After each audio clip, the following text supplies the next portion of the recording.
Hey y'all, it's Erica from The Broken Spine. Welcome back to my channel, and if this is your first time here, thank you for stopping by. So today I'm going to do something a little different, and I do book hauls, but they're like books that I bought or were gifted to me, but I'm going to switch it up a little bit, and I am going to do a library book haul. I have probably around 16 or so books here, and they are in 3 different piles surrounding me, and I'm going to hopefully go through this as quickly as I possibly can. So I have Black Aweenathon books, I have general spooky books, and I also have another pile of miscellaneous books. So we're going to go through all of these, and hopefully I will do this rather quickly. Some I have already read, some are in the process of being read.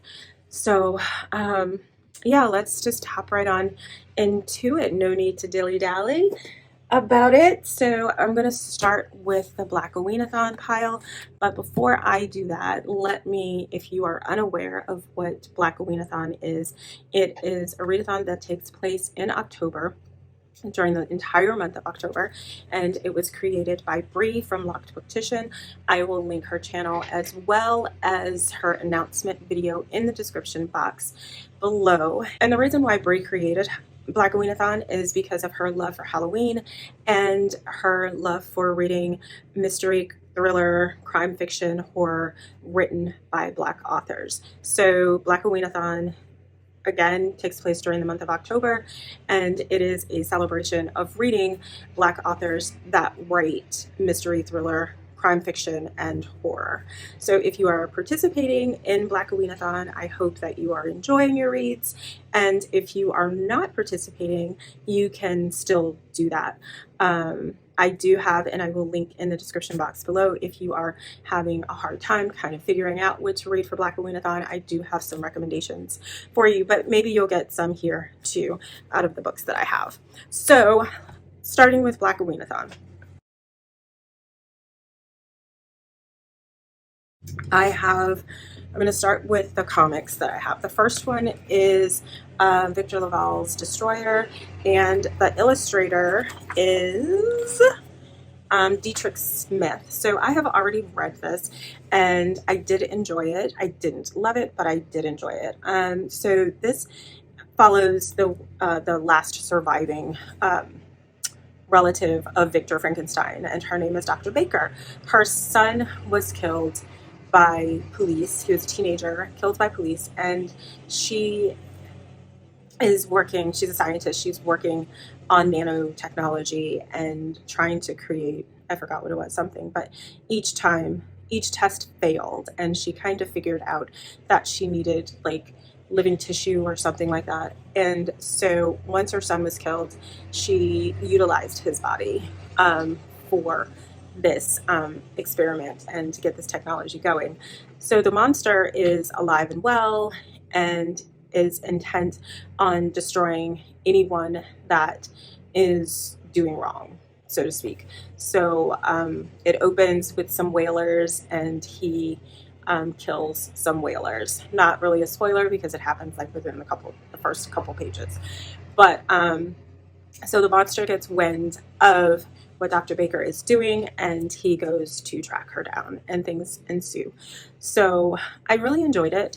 I do wish that there were some things that were fleshed out a little more in here, but nevertheless, I enjoyed it. So I definitely recommend that you check it out. It's not very long if you want to get like a comic or graphic novel in. The next one that I have is Philadelphia Volume 3, and it is Rodney Bart by Rodney Barnes, and the illustrator is Jason Sean Alexander. So this one takes place in Philadelphia.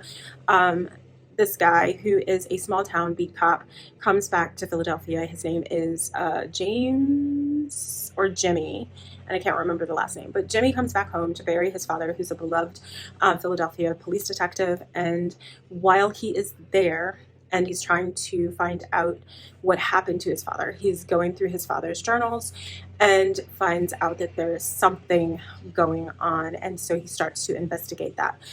And what he finds out is that what people thought was long, who people thought was long dead, former President John Adams, is like the head of this vampire pseudo army, soon to be army, and his wife is also involved somehow. And John Adams has a plan to create a vampire army, as well as start a second American Revolution that is going to be bloodier. So just basically to prove a point. So volume 3 won't talk about that, but this is just kind of like the general arc of what is going on with Philadelphia. All right, so moving on to other books that I have for Black Aweenathon. I just picked this one up from the library. It's called A World of Horror, and it is lots of authors around the world, and I'm only going to focus on the Black authors that are in here, and I believe there are 6. So it's a collection of short stories, a collection of horror short stories, and from what I understand from the summary, it deals with various cultures' mythologies. So I'm interested in checking that out. The next one that I have is Broken Places by Tracy Clark, and I've heard some things about Tracy Clark, and when I saw it at the library, I said, well, maybe I'll give it a go. So this is a Chicago mystery, part of Chicago Mystery series, and so our main character, Cass, she is a former Chicago police officer. Is she an officer? Well, she's a former Chicago police officer, and she was shot. She leaves the police force and becomes a private investigator. So a longtime friend of hers, Father Ray, comes to her for help because there's been a string of vandalism that's been happening to his church. So he wants to find out who is behind it. So later on, she gets to the church and she's horrified to find Father Ray dead, and another person is also dead at the church. The lead detective on the case is not really willing to get into it because he just figures that it's just another violent crime and there's no there. So Cass in her gut feels that something is amiss and that this was not just a random violent crime. So she's on a quest to find out what really happened. All right, moving on. I saw this and I don't know. I saw it, I read the description, and I said, let me give it a go. It is Shonda Mays' Whisper When You Say My Name. And this one, Autumn grows up with a drug addicted mother who also has mental health issues. And as she grows up, and she pretty much grows up in the care of her grandmother, and she decides that she's ready to take the next step in her life, which is to become a registered nurse. Then her life begins to spiral out of control. She meets 2 very different people, and she has a choice. Which path does she take? And one path could potentially lead her to success. Another path could potentially lead her in the wrong direction. So she doesn't want to disappoint her grandmother, so she has to be very careful about the path that she chooses.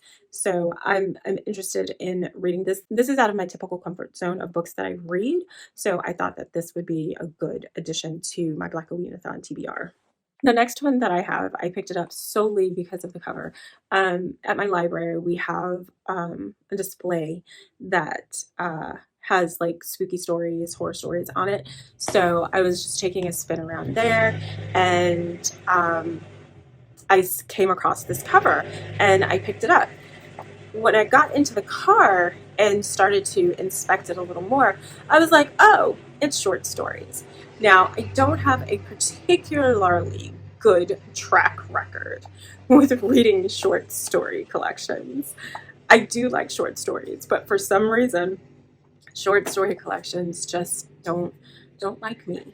So anyway, the book is called Broken Fevers, and it's by Tanea D. Johnson. That cover I absolutely love, and then the back side of it as well. So I already read the first story, and that story hit hard, and it's called Bear. So our main character, if I remember correctly, is unnamed, and she has a girlfriend. Her girlfriend works at this club. Her girlfriend asks her to come to the club and watch her perform. She gets there, and there's a bunch of men there, and I was like, that's kind of odd, you know, that she's asking her girlfriend to come to a strip club, you know, to watch her perform, and all these men are there.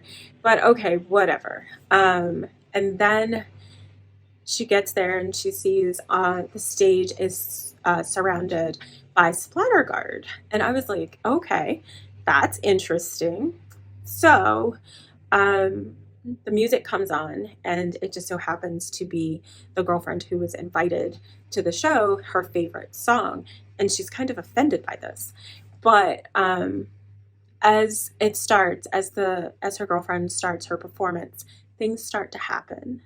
And I tell you, when I tell you, things don't like make my skin crawl very often when I'm reading horror, but what happened in this very first story had me like itching and like, oh my gosh. So yeah, this hit, like, she hit a home run straight out of the park with that first story. So I'm interested to get back into this. I'm excited to get back into this. So yes, Broken Fevers by Tania D. Johnson. Definitely recommend that you check this out, even though I've only read the first story. Go get it. All right, so on to my non-Blackaweenathon reads, and my apologies if you hear something in the background. My neighbor is cutting the grass, and it's like right outside this window. All right, so moving on quickly and as expeditiously as possible, because we are already on 15.5 minutes and I don't have that much to edit out. So the next one that I have is Monstrous by Marjorie Liu. And I picked this up, and it's volume 1. I picked this up. I saw this at the library. I was like, oh, volume 1. Never see volume 1 at the library.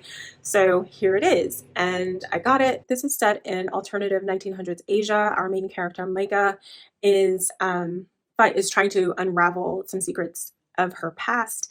And in the process, she finds out that she has a psychic connection to a powerful otherworldly creature, and she is having a hard time controlling said creature. Apparently one of her arms has been severed, and this creature manifests that way. So I've read the first chapter of this, and I think I'm gonna have to go back and reread it because it has been a little while since I read it. But from what I've read so far, I have enjoyed it. It's nice and spooky.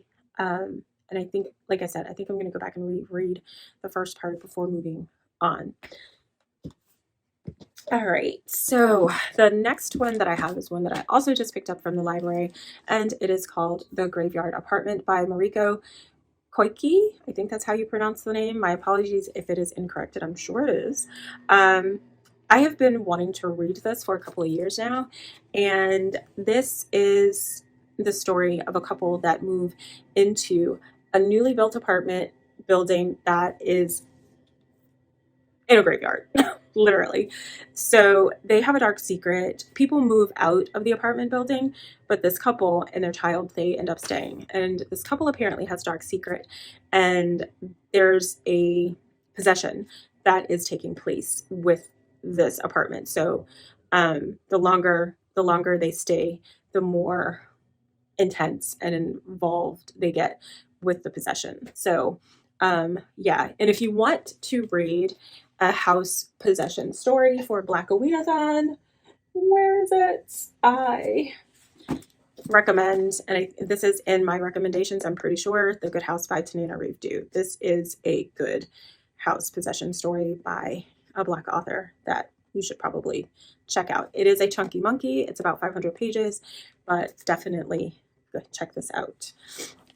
All right, and the next one that I have is My Annihilation by Fuminori Nakamura, and this is my third Nakamura book that I've read. I have enjoyed them all, and this one is, it seems like they keep getting weirder, and this is no exception. So the way that this is written is a puzzle box type narrative, and it is written in the form of a confessional diary that implicates the reader in a heinous crime. So I'm curious because when it opens, there's someone who wakes up in this apartment, and it says, the opening line says, turn this page and you may give up your entire life.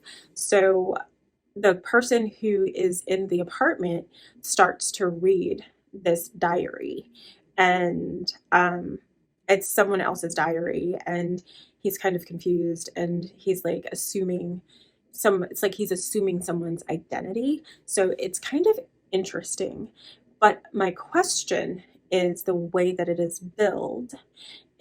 Are we talking about the reader who's in the apartment, or are we talking about we, the reader, that is implicated in such a heinous crime? And it's also an exploration of the psyche and how trauma shapes individuals and how dark desires can turn people into murderers. So I'm interested. Fuminori Nakamura is a strange writer. He's intense. So I definitely, if you pick this up, definitely check out content warnings, because Nakamura has lots and lots of content warnings. A lot of mental health content warnings are in his books. So I definitely recommend that you check this out, or check out the content warnings before you check out the book. And the next one I feel like I don't even need to talk about because it's so popular is What Moves the Dead by T. Kingfisher. And this is a Fall of House of Usher reimagining or retelling. I don't know what the difference is, but anyway, and it's a gothic story. So Alex gets a letter from his childhood friend Madeline, and she is sick. She may be dying, and so he goes there to see what's going on. He goes to the House of Usher to see what's going on.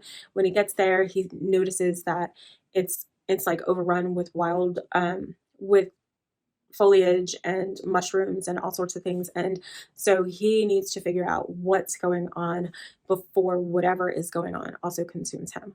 That's my understanding of it thus far. I could be 100% wrong, and I'm thinking about actually rereading The Fall of the House of Usher. I've already read a few pages of this, but I'm thinking about stopping, putting a pause on that, and then just reading The Fall of House of Usher, and then diving back into this. The next pile of books that I have, and the next one that I have is Such a Beautiful Thing to Behold by Umar Taraki, and this is about a plague. It's called Gray, and what ends up happening is that it takes the color out of people, and basically people turn gray, and it does not affect the young people. So this one guy and his family, he decides that he is going to go find a cure because their village has just been left to die, basically. So he's like, I'm going to go find a cure for this, and he leaves his brother and his sisters, and his brothers and sisters decide that they are going to do their own thing, and they end up getting together with other young people that have not been affected by Gray yet, and decisions are made, some good, some bad, and they have to come to the realization that there are things that are beyond their control, things that they should have done, things that they should not have done, and just learning how to deal with life. The next one that I have, I saw It caught my attention just because of the cover. It is called Greenland by David Santos Donaldson. And this is about this guy, Kip, who is an author, and he's from Jamaica. He's Black and he is queer. He is in an interracial relationship with a white guy, and he is an author. That's a lot. And so he has to rewrite his book in order to get published. And the publisher that he wants to go with is about to be bought out. Looking at you, Simon and Schuster and Penguin Random House. Anyway, so he has to rewrite this book in order to get published, and the book deals with E.M. Forster's male lover, Muhammad. And Muhammad, and for real, spent 6+ months, I believe, in jail for having an illicit relationship with a male. And so Kip locks himself in his basement, and he's on a quest to rewrite this novel from Muhammad's perspective. And in the process of doing so, he discovers that he and Muhammad have much more in common than he ever suspected. There's homophobia here, there is racism, and there are other things. So know that going into this. Sorry for the glare. Know that going into this. The next one that I have is a manga that was recommended to me by Ashley at Bookish Realm or Realm of Comics. So I will link her channel, both of her channels, in the description box. So it is Asadora by Naoki Urasawa. And Asadora is one child of many in this family, and her mother is currently in labor. She goes off to get the doctor, and the doctor goes back to the house. There's a typhoon brewing, and she has on the doctor's raincoat, and she ends up being abducted. And the person that takes her thinks that she is the child of the doctor. But anyway, so the typhoon passes, and the town is devastated, and Asadora, or Asa in here, as she's called, keeps hearing a sound, and she just brushes it off, or they just brush it off as it being the typhoon. But when they emerge from the shipping container, there's something that has happened. So, and Asadora, I guess, is going to try and find out what's going on. Just an FYI, I don't know, you can't really see it, but up there in the corner, there's Monster, that is also by Naoki Urasawa, and myself and a bunch of other people are reading it because Bree from Locked Booktition absolutely raved about it. So we're doing this huge buddy read. It's me, Bree from Locked Booktition, Ashley from, I'm going to say Realm of Comics for this. Bree from Bree Cherie Reads, Brandy from Books with Brandy Shanae, Deidre from Shade Tree Reads, Jan from Jan Agaton, and Cami from Burrows and Books. If I got all that right, y'all, if I got all that right, so anyway, moving on, we are going down to the last 3 books, and I'm excited. These two of the last 3 I've already read. This one I have not read yet, but I do want to read it. He's won a Booker, and I've heard really, really good things about him. And this is Astonishing the Gods by Ben Okri. So for this one, this is a modern fable that deals with love and relationships. And this guy finds himself among invisible beings that have built a world around one principle, that you have to relive events of your life over and over again until you live them fully for the very first time.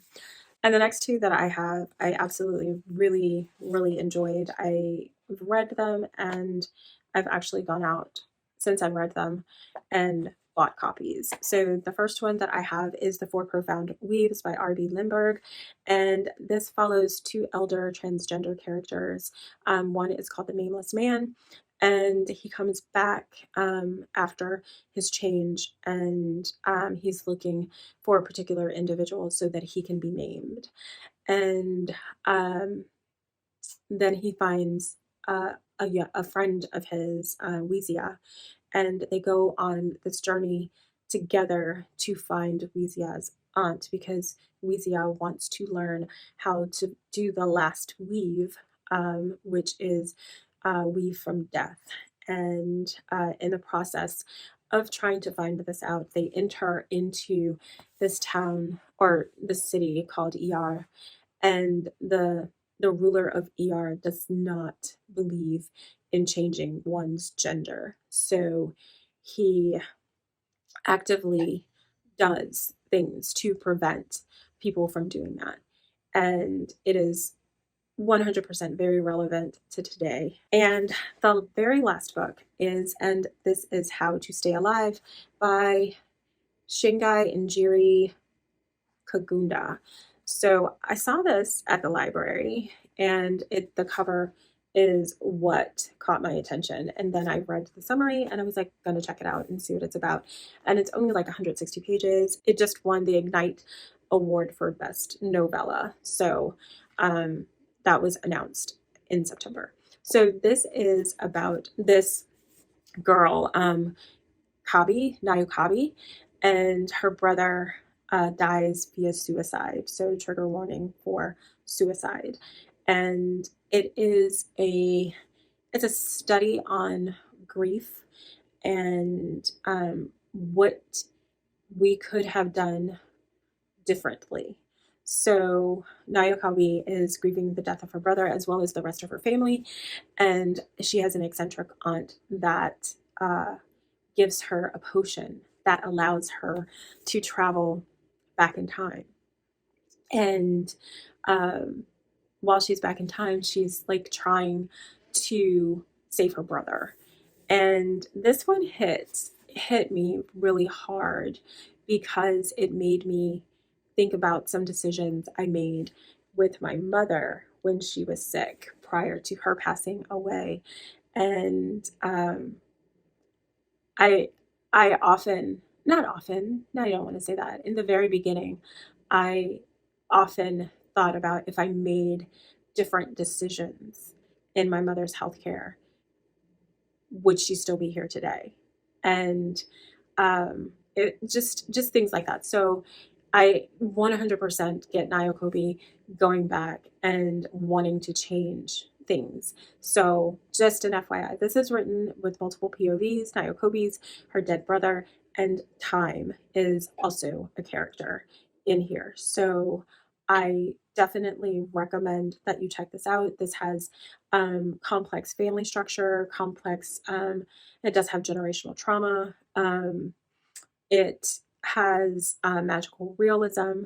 It has a lot in here, and although it is super short, it packs a major punch, and I cannot recommend this enough right now. So I definitely recommend that you give this a go. All right, so that is it. Right? Yeah, that's it. There's a miscellaneous book over here. So anyway, that's it. I hope you enjoyed it. I hope you find something out of here. If you have read any of the books that I've talked about, let me know in the description box what you thought. Please, no spoilers. If you've read them, just let me know how you liked them. What was your favorite part of the novel if you've read it? So I'm going to draw this to a close. If you liked this, please make sure you give it a thumbs up. If you are not subscribed, please hit the subscribe button and hit the bell to be notified of new content. And I will see you in the next video. Bye.